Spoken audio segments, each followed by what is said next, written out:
Support comes from Sunday Morning Cafe, founded by researcher, speaker, and therapist Dr. Tom Wagner, offering mini retreats with live music and online resources to build resilience and community. SundayMorningCafe.com. This is St. Louis on the Air from St. Louis Public Radio. I'm Elaine Cha. There are so many factors that go into finding a place to live. That choice can come down to which app you're using to browse or where you happen to be driving when you spot a rental sign at the perfect apartment. It's who you know, where you work, how you commute. Now, if you're part of Missouri's transgender community, there are even more challenges to housing, from changing federal laws to intolerant landlords. Since 2021, the Trans Housing Initiative St. Louis, or THISTL, has been helping individuals through direct assistance and education. The group distributed more than $8,000 in aid this year, and it has plans to expand. Joining us now is THISTL co-founder and executive director Beth Gombos. Beth, welcome. Thank you. And also with us is board member and co-founder Maxi Glamour. Welcome to you. Hi, thanks. So let's start with how this group got started. Now, Beth, you have worked with multiple local groups that are helping queer and trans folks. Why did you want to pursue housing specifically? Well, because I was working at so many of the other organizations, I noticed that the foundational issue that folks were having was housing instability. Housing is the foundation for health, employment, and safety. And you were part of managing something called the Trans Queer Flat from 2016 to 2020. Yes. Tell us a little bit about that. It was a side project, actually, from the founder of the Metro Trans Umbrella Group, but it was not connected to the Metro Trans Umbrella Group. It was a 2-story flat in Dutchtown, and we were able to house up to 6 individuals at a time, folks that were living in their cars, folks that had just been kicked out, folks who families had kicked them out, and things like that. I personally ended up at the Trans Queer Flat because I was escaping an unsafe domestic situation, and I needed somewhere to go very quickly, like overnight. Mm-hmm. Yeah. Overnight? Yeah, I left. It was an unsafe situation. I waited until the person left for work the next day, and I moved out immediately. Right. I was gone when they came back from work. How common is that situation where someone has to leave immediately when there is an opportunity that makes, well, you have to kind of create the opportunity, but when it makes itself available? Mm-hmm. It happens often. It happens often. And unfortunately, there are lots of situations where between, being homeless and dealing with being abused and discriminated against, a lot of folks are going to just face the discrimination and the abuse rather than be unhoused. And some people don't have a choice. Now, Maxi, we've had you on the show recently to talk about what you were doing over at CAM with an opera. And folks are very familiar, I think, with your work as an activist, a drag and reality television performer. How did you get involved with housing work? Yeah, I think, just like Beth, being impacted and being community, we hear a lot of stories. And when I was 17, I got kicked out of my house for dressing in drag. And then I lived with my drag mother, and we stayed in cars. And, we saw a lot of survival sex work just to get motel rooms, and just seeing the living conditions of trans people in the area, recognizing this is like the lowest common denominator of like what we need to do to protect our communities. And so during the pandemic, we got on a Zoom meeting. We're like, we need to do something. We're not happy with all the organizations that are what they are doing, so we need to step in and fill the gap. And we kind of did. Mm-hmm. Was there something specific to what was happening during the pandemic that made it an urgency for you all to come together and create THISTL? I think it was multiple things, right? I think people had a lot of racial awakening during the pandemic, right? We saw the racial dynamics within nonprofits. We saw their missions, and we saw them not being as intersectional as they said in their About Me section. And we also saw a lot of people who were still living in, houses where there's a lot of domestic abuse and violence. And we saw mental health getting worse during the pandemic, and we were like, we really need to do something now. Mm-hmm. If you have a question about housing for trans or queer people in St. Louis, we invite you to join this conversation. Give us a call at 314-382-8255. That's 314-382-TALK. So one of the things that THISTL does is work on mutual aid. Beth, first, what was THISTL's approach to that? Well, THISTL was co-founded right after the pandemic. Like Maxi said, we actually co-founded in 2021, and mutual aid was the very first program that we started. We were donated a generous $30,000 to start the organization, to get things going. And of that $30,000, I think we gave away $5,000 right off the bat for emergency rental assistance. Mm-hmm. And so it's our oldest and first and foremost program, because it gets money into the hands of people that need it the most. Folks that need emergency housing, folks that are living in their car, folks that are at risk of eviction. And so keeping people housed is, a really effective way to impact what the community's needs are. Mm-hmm. Yeah. And mutual aid is what? How do you define mutual aid?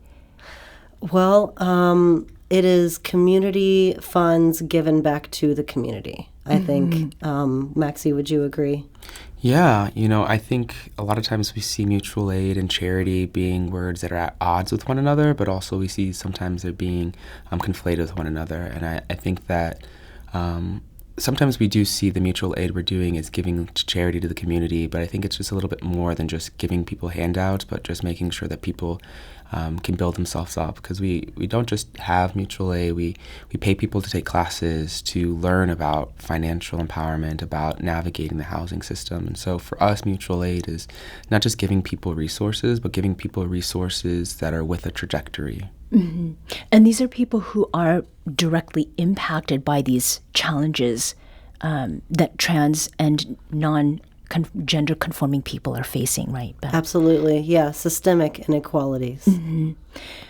One of the things that you all are doing at THISTL, you are focusing on this mutual aid and taking us again back to 2021. Because of what was going on with the pandemic, did that seem like the best way to get started? I mean, Maxi? Yeah, I needed mutual aid. I know Regional Arts Commission was giving artists mutual aid just to help people during the time, because we couldn't work, right? Mm-hmm. A lot of queer people a lot of trans people rely on drag. A lot of us rely on nightclubs and spaces where we feel safe. And when they're all closed, what are you going to do for financial empowerment? And so we saw, financially empowering the community, our community, was immediate necessity. Mm-hmm.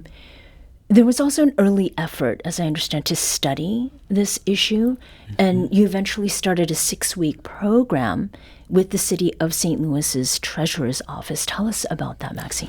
Yeah, a lot of times organizations and politicians, they do things because they think that that's what's best. And so we really wanted to do a people-centered approach. And so we did a qualitative analysis of looking at individuals and seeing that the needs that they wanted to be fulfilled and where they were. And we saw that the highest thing that people needed was money. The second thing that they needed was education and understanding how to get housing. And then there are a lot of other things that they needed, like immediate shelter. And we looked at that and we saw what is in the scope of our capabilities. What can we bring to the table? And so within that, we brought the mutual aid, and then we brought, we worked with Adam in the Treasurer's Office to financially empower people, and we got people from being unhoused to owning houses. And so we saw the research show up to be a success in our chart. Is there anything you want to add to that? Well, yeah, I was just gonna remind folks that when we have those classes with the Treasurer's Office and some of our partners organizations, we are paying trans people to be there. We are compensating them for their time to try to remove the barriers that they might have, to take that extra time out of their day, to try to get the transportation to make sure that they're there on time. Making sure that they've got some child support of some kind so that they're able to attend. We've had folks bring their kids with them to some of our classes. And so it's really, like Maxi said, like a forward trajectory. Like we're not just like, hey, this is a trans-specific class. Like you are in a class of your peers, right? You're asking questions that are relevant to not only yourself, but your community and other people in the room. Mm-hmm.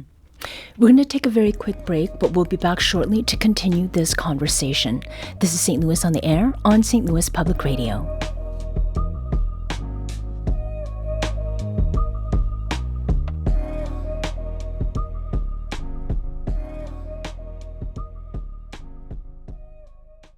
Support comes from Gemma, architects, planners, and designers seeking to bring joy to their clients and communities. Details at gemastl.com.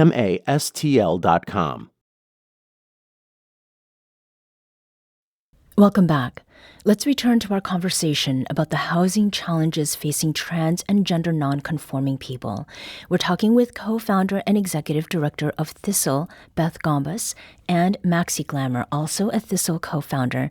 They're also the organization's board president and an artist and performer.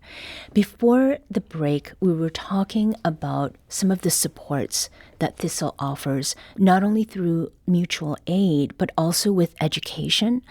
And one of the things I feel compelled to talk about or to ask about is what you had said, Beth, about child support.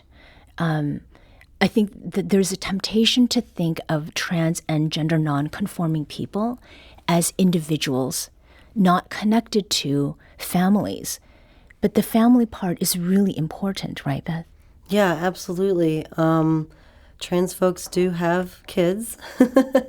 Sometimes, like I said, they bring them to class and things like that. We've also had situations where when a trans person with their children are seeking shelter, there's really nowhere that will take them. Why is that? Because most or all of the shelters in St. Louis are gendered. Mm-hmm. They are separated into male and female, and we'll probably go into this maybe a little bit later. The federal protections that we have are supposed to make spaces for folks like that, even within gendered spaces. But we had an example, for instance, of an individual who is a trans man. And so he was a trans man and he had 3 kids. And when he needed shelter, also escaping a domestic violence situation, I might add, it was unsafe for him and his kids, and he removed them from that situation. But they were even accepted, and I think to the 3rd shelter that they tried to get into. Mm-hmm. And when they had unpacked and they were just starting to get to a sense of safety, it was late at night, and then a staff person came in and told them that there was some kind of mistake and they had to leave. So that then leaves them out on the street. Correct. They ended up having to go to a shelter over in Illinois that has those protections in place on the state level. Mm-hmm. Does a lot of that happen crossing over a state line in order to get the help that they need, Maxi? Yeah, St. Louis is hemorrhaging people, right? We're seeing a huge influx of queer and trans people moving to Belleville because it's close enough to an urban setting, but far enough away that they have, state policies that protect them for abortion, for trans health care. We don't have federal regulations to protect trans people. Missouri's regulations are inexistent except for in the city of St. Louis and the county, and even those aren't even properly enforceable, just the way that the courts are working. And so we see people leaving. We see people just wanting to find better spaces. Mm-hmm. What has changed since the beginning of the Trump administration, Beth, that you feel is most relevant to the conversation we're having right now? Yeah, so unfortunately, just a little bit of context about before the Trump administration, and I want to clarify a little bit about what Maxi just mentioned. Trans folks do have federal level protections. We have federal level protections because the Civil Rights Act, Title VII, has protections on the basis of sex.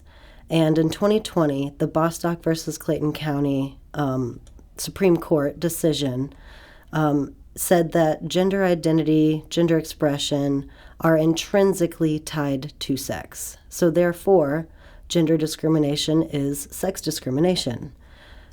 HUD took that information, and the EEOC as well took that information, and there was actually available widely on the internet an entire LGBTQ kind of housing packet that HUD put out there, including protections for transgender people seeking shelters, seeking housing, trying to become homeowners.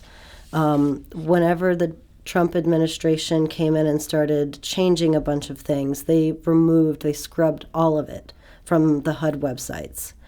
And what I think is important to take from all of this is that the executive branch of government cannot just erase protections that have been put into place by Congress and the Supreme Court. And yet, what are we looking at right now? I think that we can see that the law is moot, right? Like, there's a law that says you can't smoke weed outside, but I know a lot of people who have, right? There's a lot of laws that say we need to protect people based off of their gender or orientation or religion, but we see that that isn't always the case. So we see the books, and then we see the people, and we don't see them aligned. What are people facing right now? What are some of the things that people are coming to THISTL to get help with, Maxi? They're acting out of desperation, right? There are a lot of people who call us and they're like, I don't have anywhere to stay right now. My partner is abusive. I need to get out. Or my mom found out that I was trans, or I was sexually assaulted and I can't be there any longer. And we find people who are in immediate need of help, and the city of St. Louis doesn't have enough beds, and the beds are gendered, and we see people not having, jobs are really low for everyone, right? And especially if you are trans, especially if you are a non-passing trans person, right? And so we see people not having a lot of money, not having a good support system, and needing a lot of help, and the systems aren't there. And so even us, we're struggling to help. Mm-hmm. Yeah, and what that results in is folks trying to apply for an apartment, for example. If they've legally changed their name, sometimes a landlord will see two totally different names when they run that background check or that credit check, and they'll just assume that someone's trying to commit identity fraud, and they will deny them the apartment. Same with even if trans folks that have means, because it is a reality that we have systemic inequalities that we're facing, but not all trans people are broke. Right. Some people have the means to buy a house, and they want to buy a house. But then when they go to talk to a loan officer, they say there's two different names on your Social Security number. I can't include you on this loan. Mm-hmm. What recourse is there for people if they are struggling with these things? Unfortunately, that is the reason that THISTL exists. That is our mission, to try to address some of these systemic inequalities. And so we're doing that with a little bit of a three-tiered approach. We're trying to make sure that folks have like an immediate place, emergency shelter, right? The very basic, get a roof over your head. And then we're working with, folks that just need economic mobility. Maybe they have semi-stable housing, but they need it to be safer, or they're trying to, that's why we've got the economic wellness classes. Mm-hmm. And then we're also trying to ultimately help folks become a home buyer for the first time. And so we started making relationships with real estate agents and loan officers, mortgage lenders, and things like that. So now they have a pathway to work with people who won't deny them a mortgage just because they've got two names on their Social Security number. Right. So this group is now about 5 years old. What have you learned after these first years of the initiative, Maxi? Wow, we've learned a lot, right? I think when you go into it, when you're creating a nonprofit, you have big dreams, right? You want to save the world initially, and then we have to really look at the scope of what part of the world can we save? What do we have capacity to do? And I think we've been a little bit more deliberate about what we're doing and the trajectory, and I feel like what we've learned is how to help people better. Mm-hmm. When it comes to direct assistance, I understand that the applications are not currently open, but you are preparing for the next group. Beth, how are you doing that? And what should people know about applying when that application window opens? Well, what we're preparing to do right now is we're trying to raise the funds. Throughout the year, and especially in the second half of the year, we're really looking for the community to help us support the mutual aid fund specifically. And so here very soon we will start to have specific asks for people to donate to our mutual aid fund. And when we'll be opening the applications in the winter time. We think it's really important, especially in the winter, to keep folks housed. Mm-hmm. And so when it comes time to the application, that'll be this winter. And we are doing in-person applications. So we're partnering with organizations who are also serving trans folks and have they already have a network of folks. And so we're going to places that are already serving trans folks so that we're meeting them where they're at.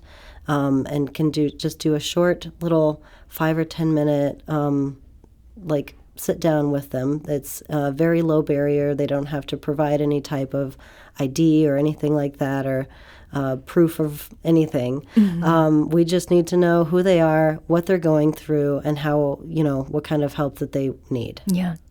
So let's say in 5 years, where do you hope to see THISTL at that time? In 1 minute each. Maxi. I think there's 2 ways. One, we're non-existent because every trans person has a house, right? That's what we Put really yourself want. out of business, right? That's the goal. Uh-huh. But ultimately, having a brick and mortar and really having a space where people can come in and drop in and really connect with us and minimizing it to as close to zero as possible. Mm-hmm. Yeah, I would agree. I think that ultimately our mission is to make sure that people can get into housing, can stay housed, and, potentially move into home ownership. And so either through partnership or creation of our own, we really need to create that space where people can come to at any stage of economic mobility or housing, and we'll be able to help them get that forward momentum. Mm-hmm. And very quickly, but there's an event that's happening on August 7th? Yes, absolutely. August 7th, we have our Purple Gala. Maxi, Maxi's producing the show and emceeing. Yeah, we brought elected officials to come in. We have a whole trans cast of live music, drag queens, drag kings, and it's going to be gorgeous. It's going to be at Red Flag, and hope people can come. An all trans and gender-nonconfirming cast. Mm-hmm. Great. Maxi Glamour is THISTL co-founder and the organization's board president, and Beth Gombos is also a co-founder and executive director. Thank you both for joining us today, and good luck with your event. Thank you. Thank you.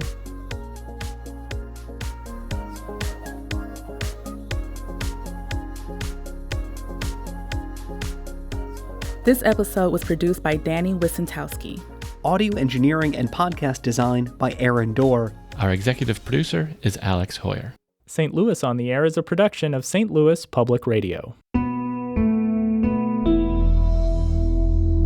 Understanding starts here. Do you find yourself regularly listening to episodes of St. Louis on the Air? Suggest us to a friend you think might enjoy our conversations, and leave us a review and rating on Apple Podcasts on the App Store. It's the simplest way to help people discover our show. Thank you. St. Louis Public Radio is a member-supported service of the University of Missouri St. Louis.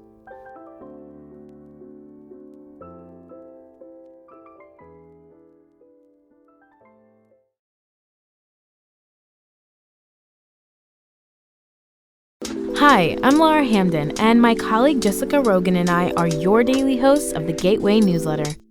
We meet with the editors in the STLPR newsroom every weekday to bring you the top local stories of the day in a quick and easy 6-minute read by 6 a.m. In an age of overwhelm, it's a refreshing, thoughtful take on the news day, if we do say so ourselves. Fine-tune your daily news habit with the Gateway newsletter. Subscribe at stlpr.org/gateway.